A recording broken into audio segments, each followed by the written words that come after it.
परदेशात तर मला स्वप्नातही वाटलं नाही की माझी 2 बाळं फॉरेन कंट्रीमध्ये असेल. त्यावेळेला आपल्याला कोणी मदत करत नाही, नाही नात्याचे गोत्याचे कोणी. सगळे पण अरे तुझी मुलगी गेली, अरे तुझी मुलगी गेली, छान गो कशी गेली.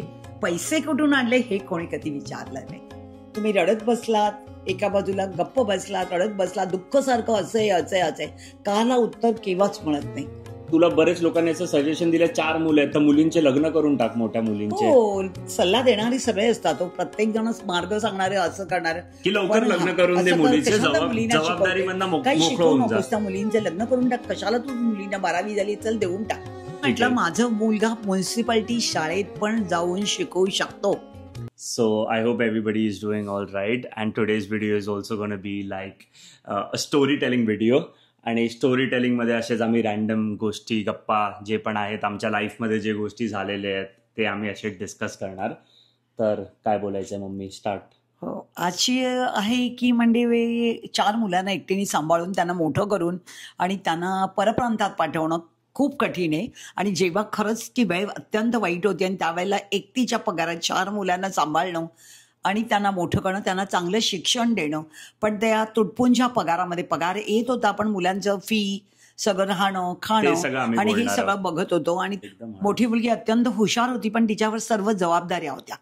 2 नंबर मुलगी होती पण ती जराशी म्हणजे मध्यम होती, पण तिला असं होतं मी पास झाले ना, मी पर्सेंटेज कमी मिळाले तरी चालेल पण मी तुझी फी फुकट घालवली नाही मम्मा. 3 नंबर होती शर्वरी, त्या अत्यंत बुद्धिवान होती त्यामुळे तिच्यात मला काही प्रश्नच आला नाही. आणि 4 नंबर हा ठोंब्या होता. मी अभ्यासात बिलकुल पण असा हुशार नव्हतो, ॲव्हरेज किड होतो, 70-80-85% वाला, आणि थोडा रट्टू पोपट होतो. अभ्यास म्हणजे काय एवढा आवड नव्हती, पण मला आवड आहे ती व्हिडिओज बनवण्याची.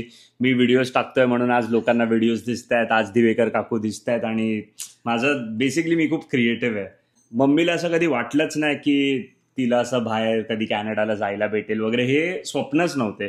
मम्मीचं मेन काय होतं एम की मुलांना शिकवायचं आहे. पहिली गोष्ट मुलं चांगल्या म्हणजे शिकणं गरजेचं होतं आणि ती मी असं ॲम्बिशन्स ठेवल्या नव्हत्या की तुम्ही काही पण शिका, चांगलं व्हा, उत्कृष्ट व्हा, हेच माझं म्हणजे एक शिक्षणाच्या पाठी त्यांच्या पाठलाग होता. आणि मुलांना मी फोर्स केलं नाही पण चांगल्या मार्गाने जा, आपली परिस्थिती नेहमी रिअलाईज करा.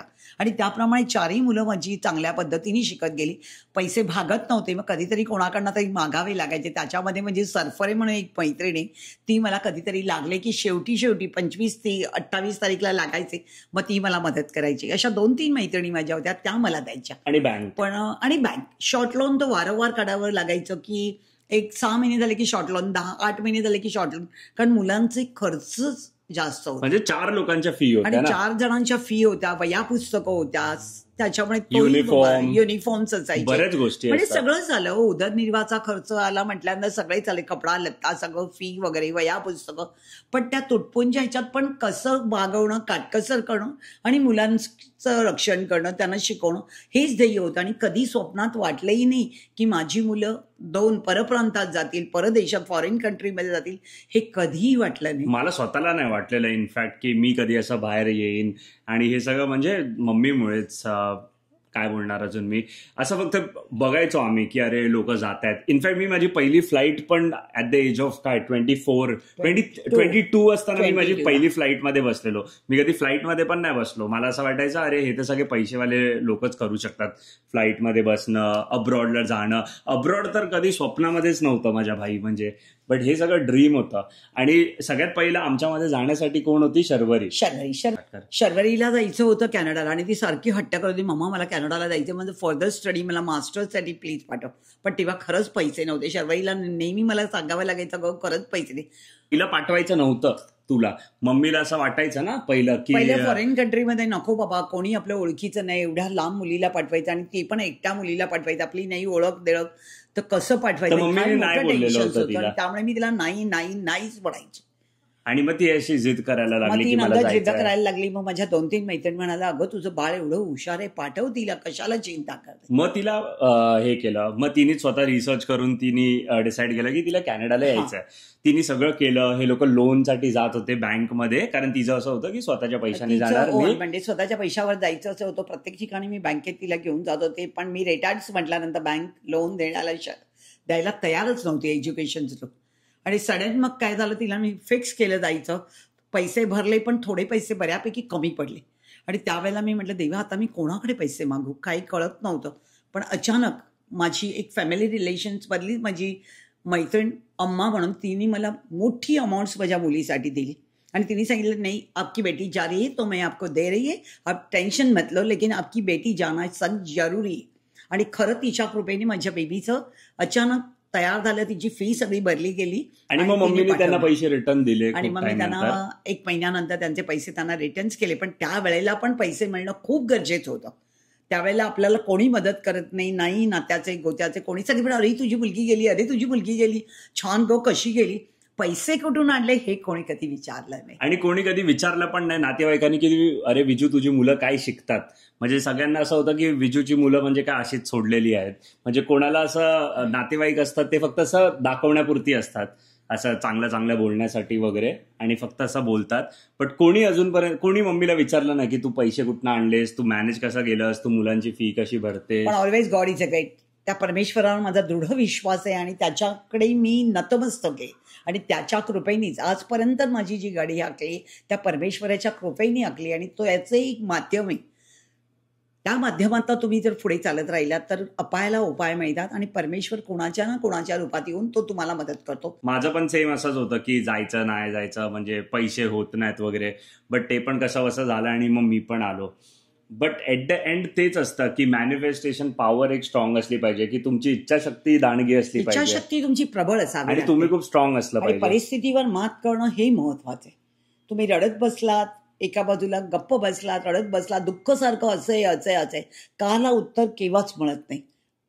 काचं उत्तर तुम्हाला कोणीच देऊ शकत नाही. आणि परत असं तुला पण बरेच वेळा असं बोललेलं होतं, तू सिंगल होतीस, एक म्हणजे एकटी बाई होतीस, तर तुला बरेच लोकांनी असं सजेशन दिलं 4 मुलं आहेत तर मुलींचे लग्न करून टाक, मोठ्या मुलींचे. हो, सल्ला देणारे सगळे असतात. प्रत्येक जण मार्ग सांगणारे, असं करणार की लवकर लग्न करून दे, मुलीचे जबाबदारीमधनं मोकळं होऊन जा. त्या मुलींचे लग्न करून टाक. कशाला तू मुलींना 12वी झाली चल देऊन टाक.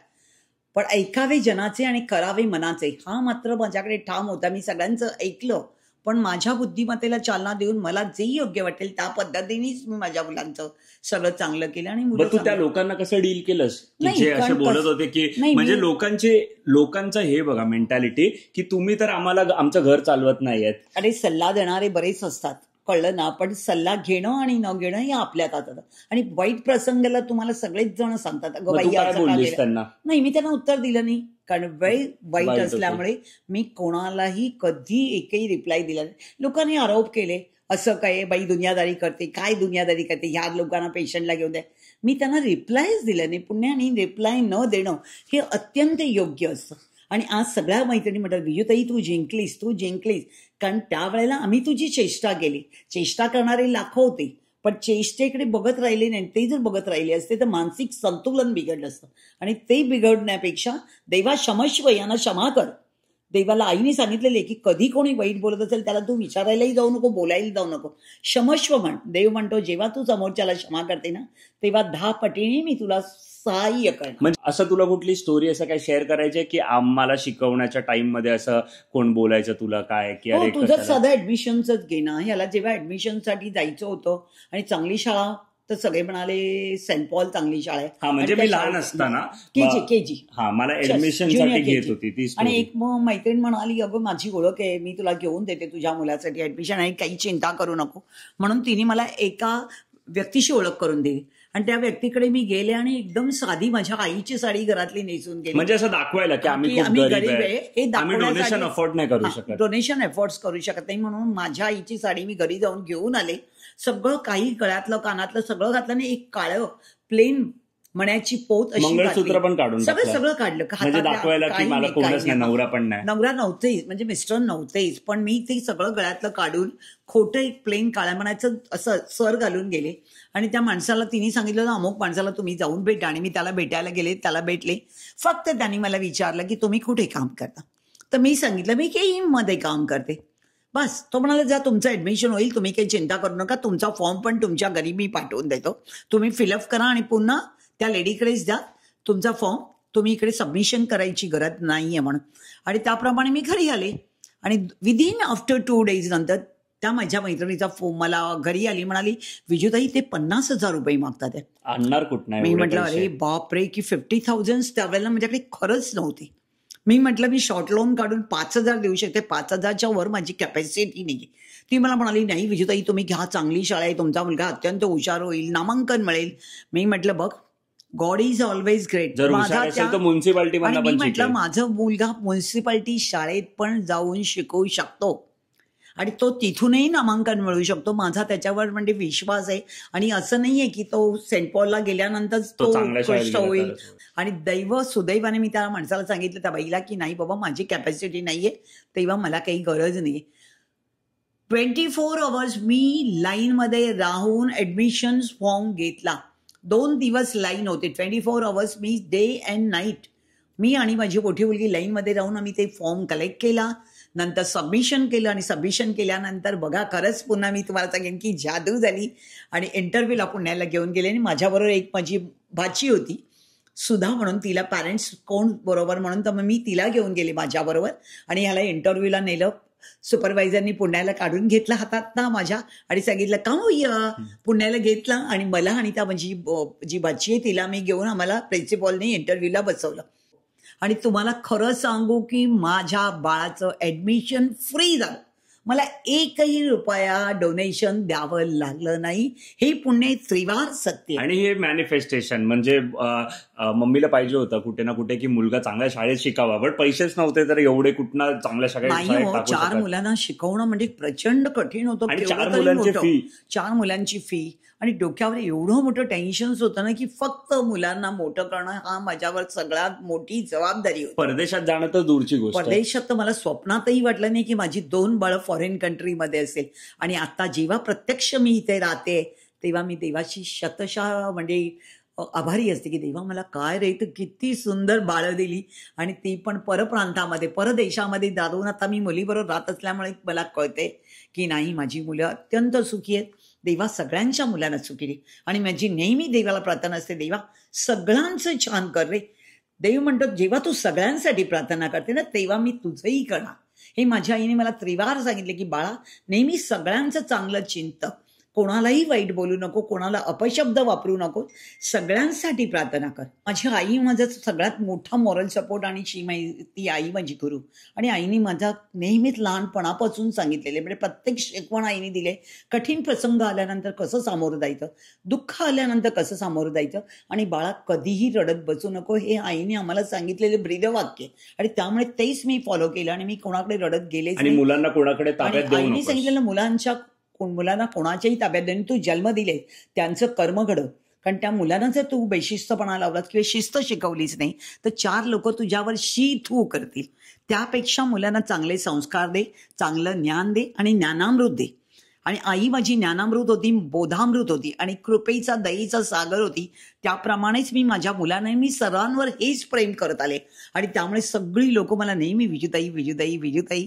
फक्त त्या ईश्वराची कृपा आहे. हो, ज्या नेहमी उच्च कोटीचे ठेवायचं आणि तुम्ही विचार ठेवाल त्याप्रमाणे अनुकरण होतच राहणार. आणि always thinking the positive. Bye bye. Next video मध्ये आपण भेटू.